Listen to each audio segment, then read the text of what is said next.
Hello everybody, welcome back to my channel. If you're new or haven't, please like, comment, and subscribe. And I am back at school. That's why we have a different little scenery. I'm back at my school, at my university.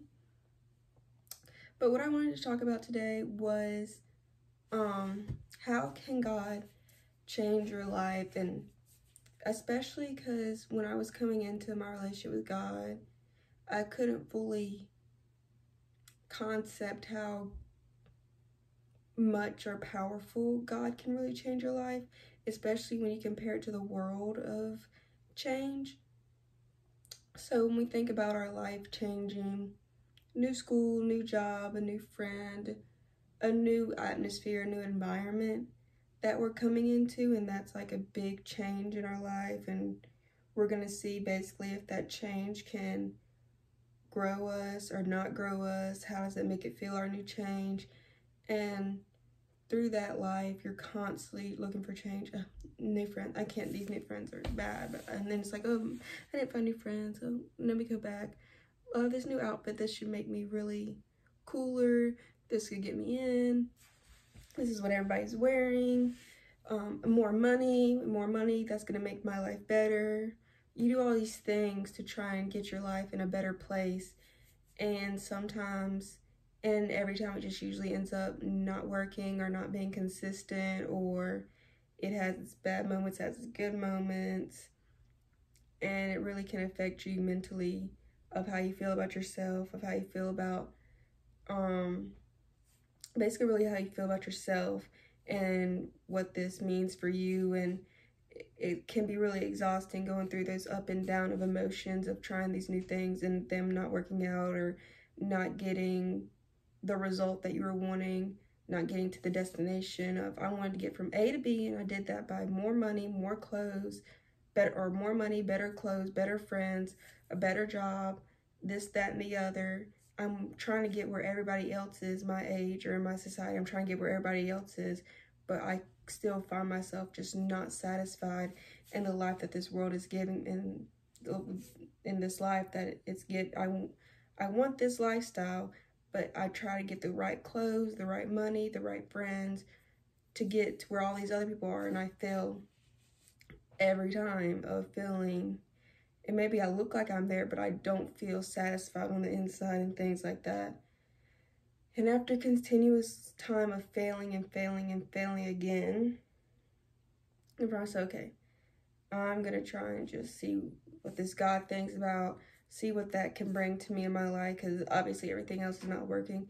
And sometimes, or usually for the most case, when I talk to other people about their journeys too, that usually it's how it comes down to them getting close with God is through maybe depression states or really bad spots that lasted days, weeks, months, years of being in this bad spot of depression, anxiety, and all these different things, which has led them to say, okay, I'm going to try this God thing out. And maybe they completely didn't know God, or maybe they kind of knew him, but was like what y'all call like a lukewarm Christian, where you weren't fully in, but you still went to church and did the basic things, but you really didn't dive into the relationship. You kind of just are there, and you start diving in. And usually that's what it takes to kind of hit a rock bottom, and everybody's rock bottom is different for them to kind of start diving into the relationship with God. And the change that happens is a spiritual change that changes your spirit, which changes your mind and body, of the way you think, act, and react to life. A spiritual change of, you read the Bible, you understand God's love for you, that you are enough, you are a child of God, you are so unique and you were made so special, and he knows everything about you, and how many strands of hairs in your hair, and all these different things of how he made you so uniquely and in his image. And you understand now that you have meaning and importance and a purpose in life. And once you read that and pray about that and just breathe in that, you understand that you are not what the world thinks of you. You're not what your job thinks of you. You're not what your boss thinks of you. You're not what your friends think of you. The clothes that you wear is not what makes you. Your significant other is not what makes you. All these things that life, basically that the world of society tells us, if you do this, if you make this much money, if you wear these clothes, if you hang around these people, if you're in this type of relationship, you are going to be it. But really, that is not what makes you. The clothes do not make you. The friends do not make you. Your significant other does not make you. God made you, and that is who you belong to. And there's not an amount of money, there's not an amount of clothes. You don't need to be like your relationship, your friends. That does not matter when it comes to God.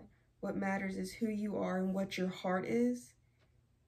And none of that really determines what's in your heart. So you don't need to just keep having all these things that society says you need when that really doesn't even matter. And I think once that realization really kicks in, it makes you not want to keep fighting and exhausting yourself trying to make a life that's ultimately fake. Honestly, trying to make a life that's ultimately fake and never, even if you do sustain that level of popularity, it never lasts. You always fall, something new comes in. This life is constantly changing. That's why it's like you buy one thing that might be in style, and then the next year it's like it's not in style anymore. You buy something completely different. Nothing ever lasts.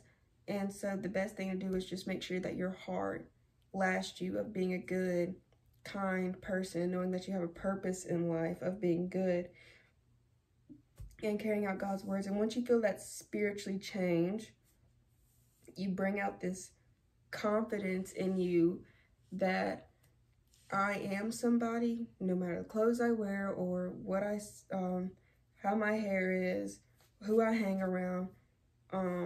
If you're better than me by society standards, that's fine, because now you have this happiness from inside that nobody can take away from you. Somebody your boss can determine your payments of how you're getting paid, if you're going to be rich or not.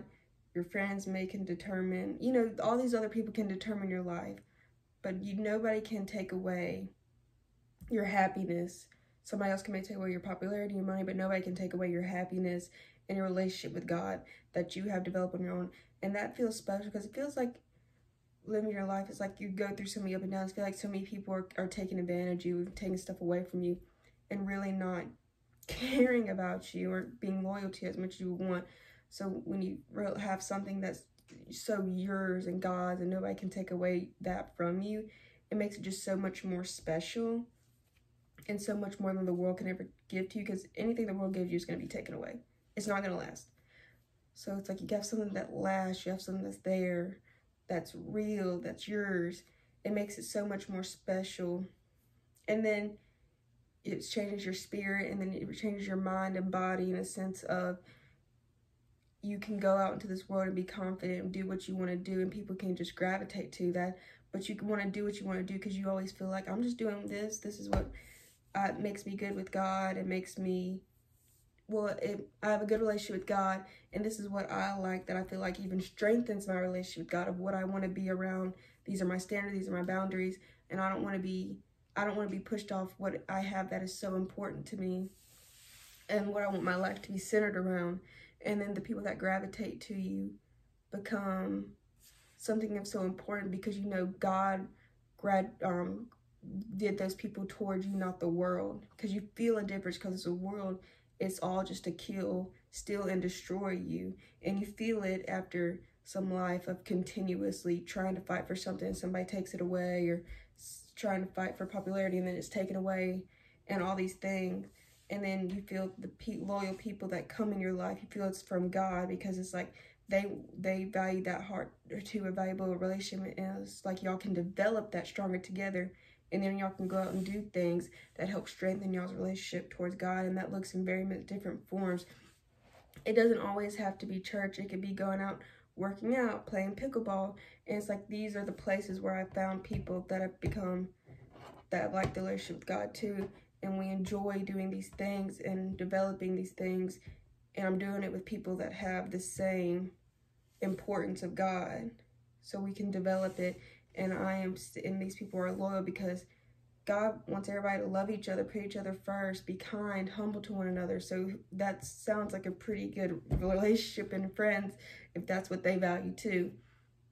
They're not valuing the world, they're valuing the Bible and what God says of being loyal, humble, patient, kind, loving, and developing those relationships have been some of the best things, because what more could you ask for in a relationship? And that could be significant other, friends, and all these different ways and forms of developing those relationships.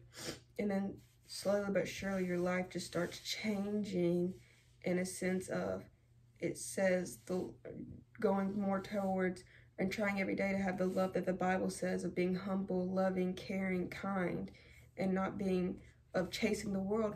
Okay, guys, we're going out. Make sure everybody looks their best. Who are we hanging out with? Who's going to be there? Is he going to be the most popular kids there? Oh, he's not going to be there? Where is he going to be? We need to find out where the popular boy, you know? And it's like constantly exhausting because you're not even really doing what you want to do. You're doing what the world says you should be around and doing. And now it's like you're with these people that you can just go out, be yourself, and have a good time with what y'all find of importance, not what the world says. And then you're able to follow your own heart of what you want out of life and not what society says you should want out of life or where you should be right now in this life. You can follow what you set out for your own heart, which makes it so relaxing and calming and feeling like I'm not chasing anything. I'm just focusing on myself, focusing on my relationship with the Lord, and it just, these amazing people just gravitate towards you, wanting the same thing out of life. I don't have to worry about, especially comparing yourself.